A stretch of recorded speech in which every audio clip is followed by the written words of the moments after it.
Ito pa lang guys ang nakita kong welding machine na napakamura. Pero napakatibay. Ang lupit, ang lakas.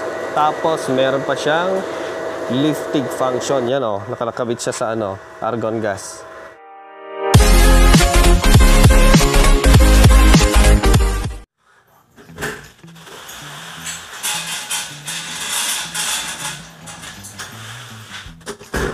May good news nga pala ako sa inyo guys kasi may bago update at upgrade nga pala si Predator 250. At sigurado ako sa inyo na magugustuhan nyo to.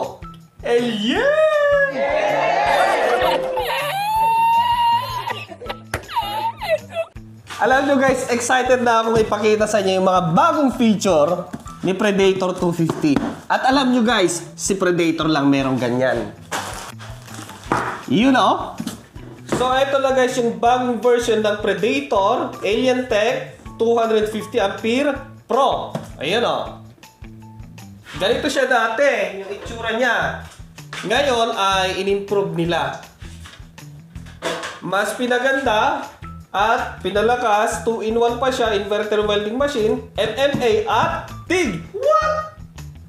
Wow! Ang galing naman nito, pwede sa TIG at stick welding. AC input nasa 220 volt, 5 kVA, 60 Hz, tapos 20 to 250 ampere. Rated duty cycle, 80%. Pero balita ko guys, kaya daw umabot nito hanggang 100%. Ang lupit, diba? Efficiency, 85%, tapos 2.5 kg to 4.6 kg. At dahil nga naka 100% duty cycle si Predator 250, kaya lang naman ito ububos ng 15 rods, 3.2 mm na walang pahinga. As in, dire-diretso, hindi siya nawawala ng hininga. Ang galing! What's in a box? Tingnan natin.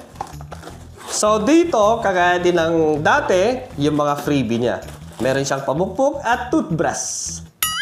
Pangkiskis po ng yan, mga kalawang. Yung kanyang welding mask, strap. Ito po. Pero mas maganda, bumili kayo yung automatic. Meron yan sa Predator. Lalagay ko sa description box. Tapos yung kanyang cord. Ayan. Clip at yung kanyang ground. Pares namang clip yan eh.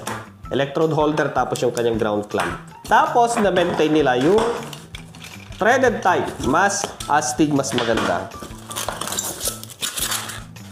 Ito yung welding machine. Oh, yan oh.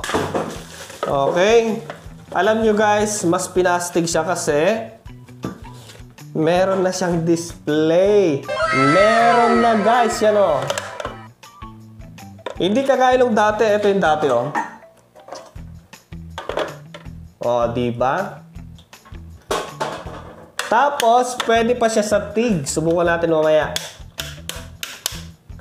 Okay, yun o. Yung lalagay natin dito. Okay, mamaya susubukan natin sa TIG. Kasi baka malilito kayo. Saan lalagay yung TIG wire? Asan? Asan? What dilasan? My goodness. Mamaya.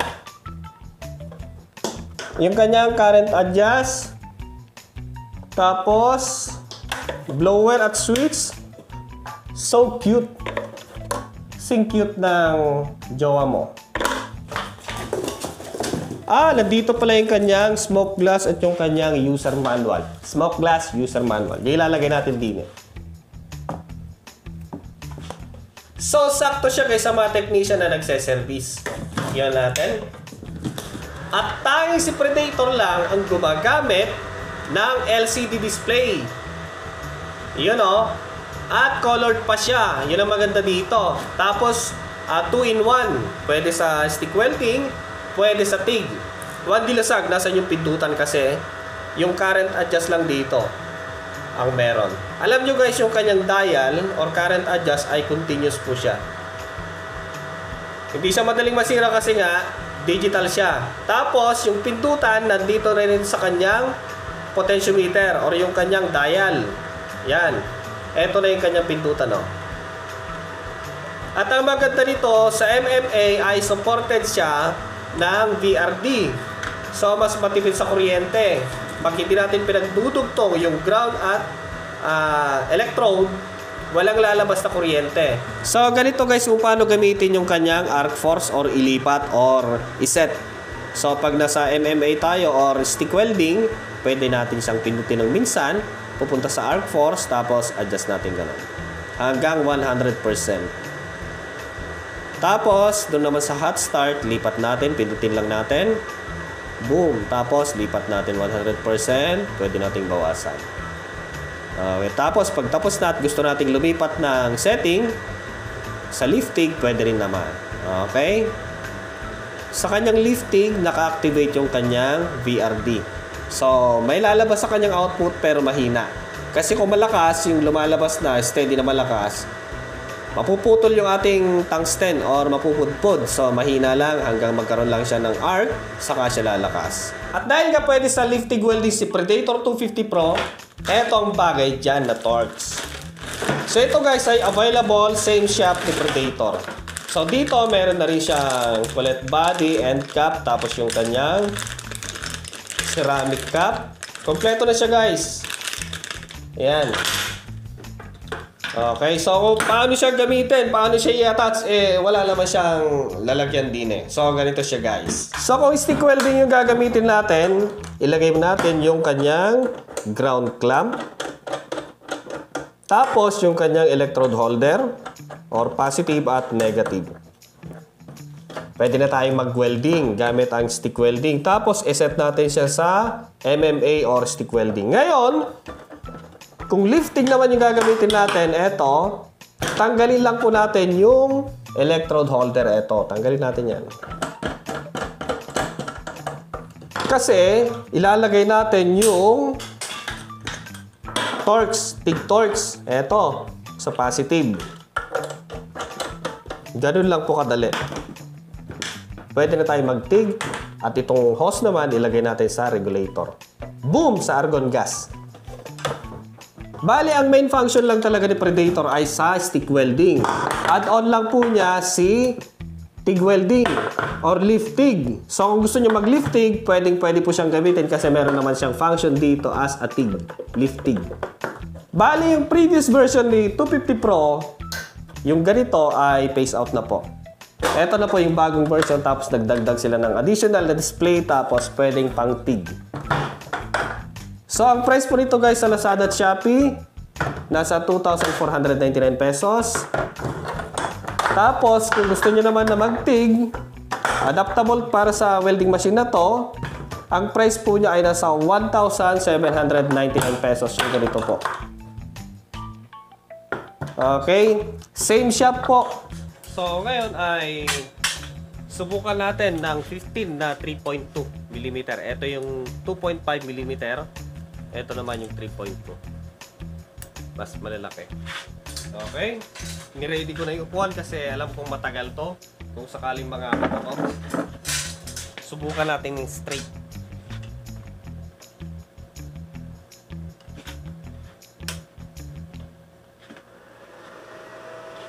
Nakaset tayo ngayon sa 160.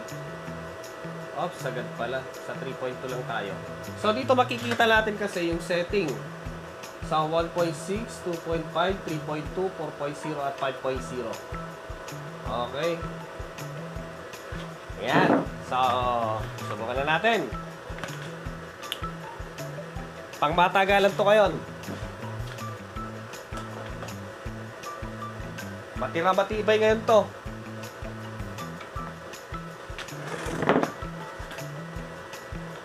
Basta mag-welding lang tayo, iubos lang natin, ganon.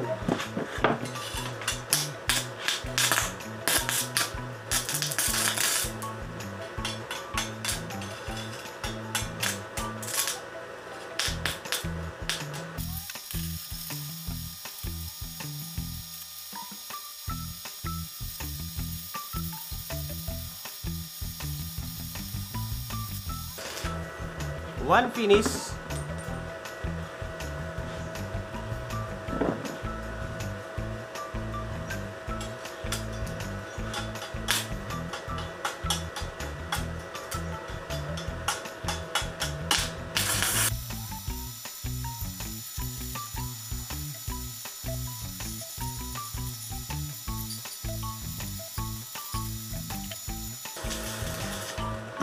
Dalawa. Yung pangalawang rod, medyo ngawit na ako. Parehas 3.2 pa rin.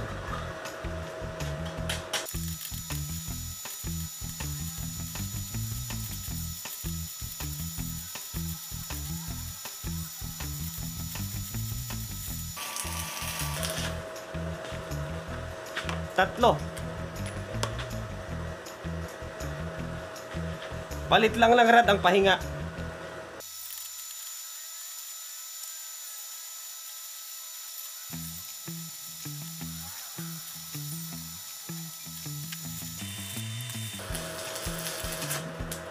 Four.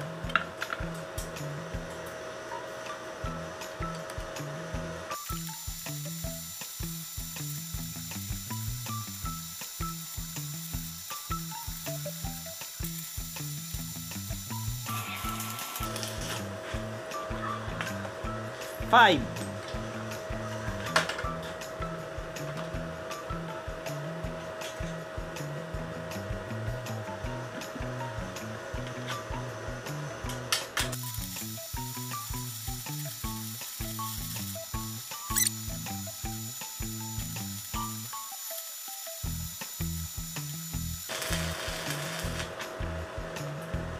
Six.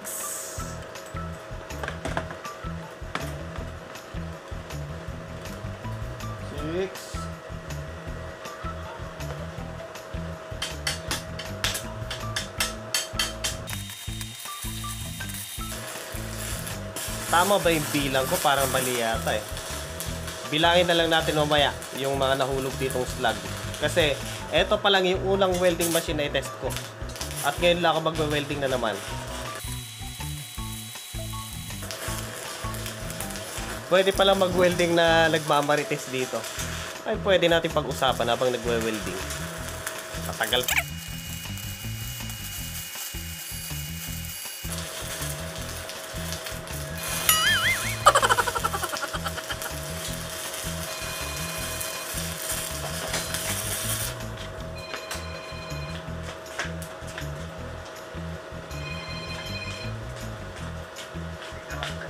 Hello? Hello, Senador Johnny, Senador Johnny, Senador Alan Ibuloy Subia. Hello sir. Alan Ibuloy Subia ito. Bakit po sir? Anong may paglilingkod ko?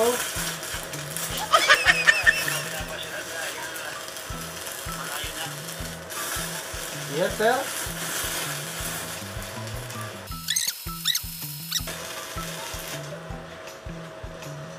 Seven. Hello sir. Hello sir. Welding. Oo sir, nagwe-welding ako eh. Oo sir. Alam mo na mag-welding no?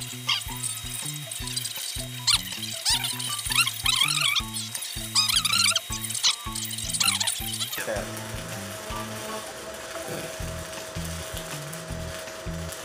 Pwede pala mag-welding habang nakikipag-usap sa cellphone. Mainit guys, talagang mainit. Yun oh, nabutas na oh.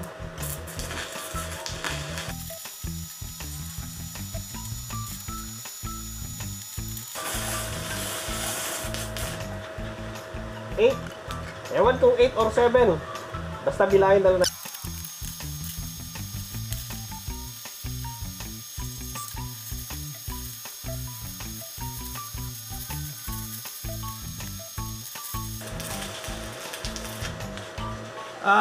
Nine yata.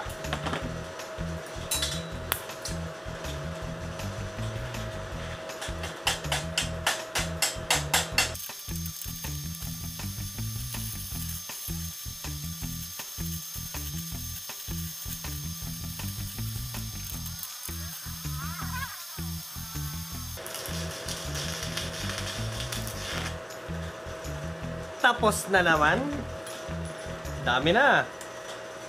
Di ko akalain guys na dire-diretso. Kaya nito, late lang oh. Tapos 3.2 pa yung ginamit natin.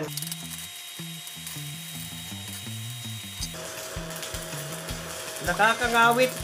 Mainit. Tapos masakit sa...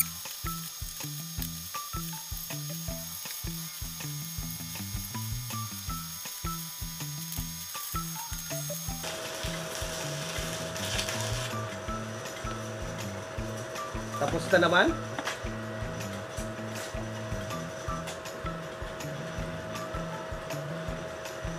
May sinegregate na kasi ako dito guys na binilang ko kanina.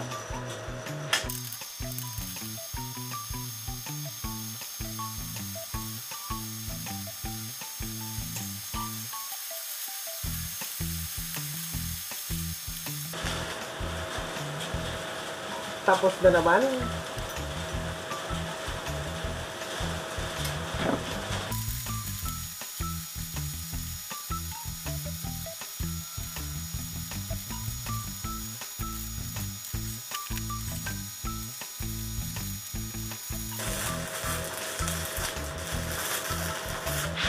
Okay, palitan na naman natin. Bilangin na lang natin mamaya.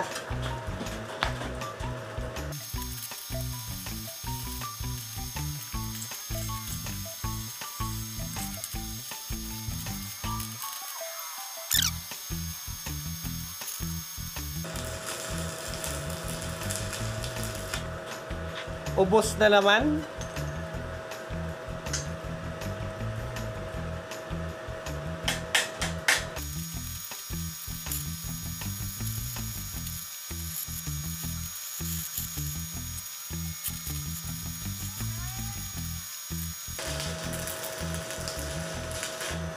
Okay, tapos na naman. May nahulog dito na dalawa. Lagay pa natin.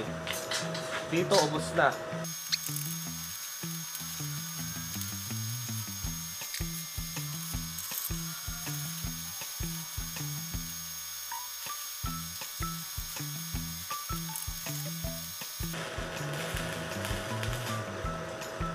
Finish. Another.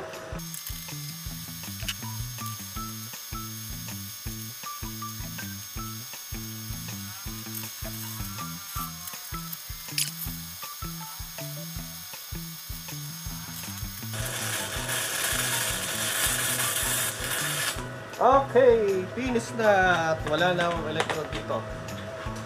Meron pa konti, iubos na natin lahat. Yung tinesting ko kanina na kalahati. 3.2 din lang.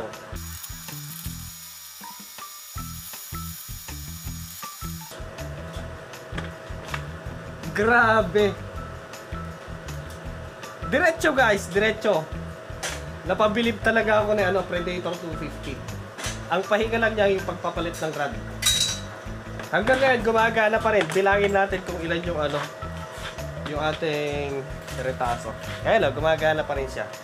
Better than I expected guys. Ito yung mga naging basyo ng aking welding rod. Bilangin natin. 2, 4, 6. Mainit pa pala. 8. Sadali. 2, 4, 6, 8. 10, 12, 14, 16, 18! 18 na electrode. Ito guys yung 2.5. Ito yung 3.2. Ah! Mainit. Aray ko. Okay, at hanggang ngayon gumagana I-try pa natin for the last time.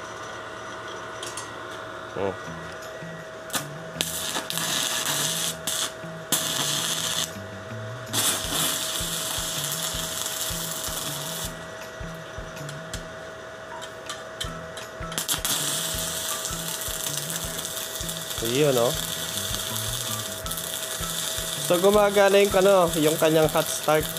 Sa una malakas, tapos magno-normalize siya. Nabutas na. Yun Yun nag-normalize na. Ibang klase talaga si Predator Ang liit-liit Ang liit lang niya.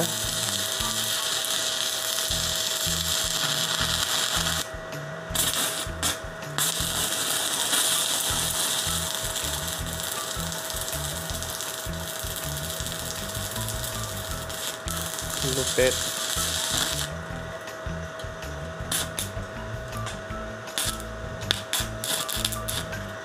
So sa TIG function naman tayo gamit si Predator Alien Tech 250 Pro.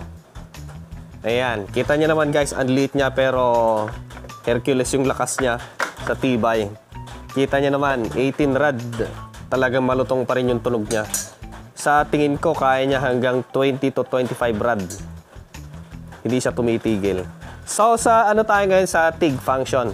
Yan guys, oh. Nakalagay sa... dito, meron siyang sign dito eh. Makikita niyo na yun, oh. Tapos, nagalagay sa argon gas yung hose. Ganun lang guys, napakasimple. Marami kasing natatakot na wala naman yatang TIG function. Yan guys. Okay, so i-on natin.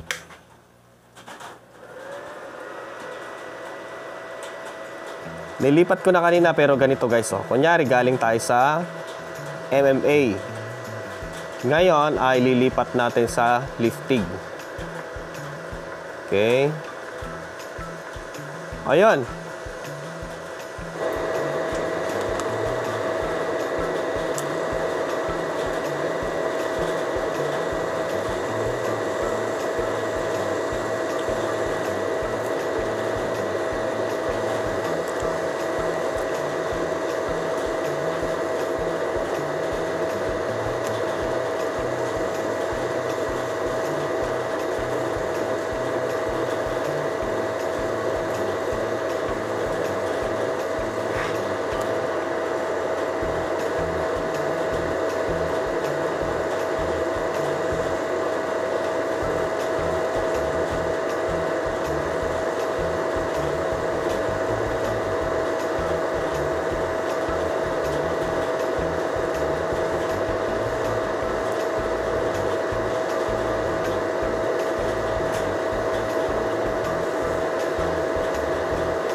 Ayos! So, yan guys yung welding ko gamit si Predator 250 Pro. Yung TIG welding niya, TIG function. Grabe, kahit ang liit. Ano nga ba ang special kay Predator Alien Tech 250 Pro? Bakit ganun siya katibay at kalakas? Buksan natin.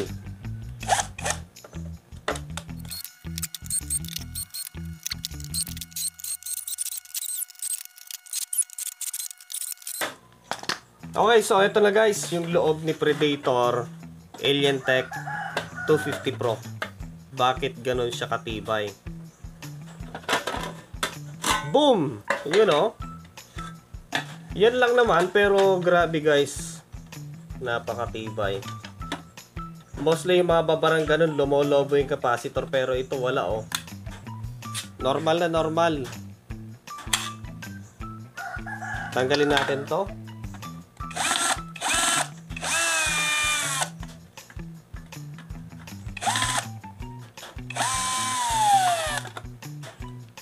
Sinagad-sagad nila dito guys, oh. Yan lang naman yung laman. Super. Tapos ang ginamit ko pa ay extension cord. Mostly pag extension cord, bumabagsak.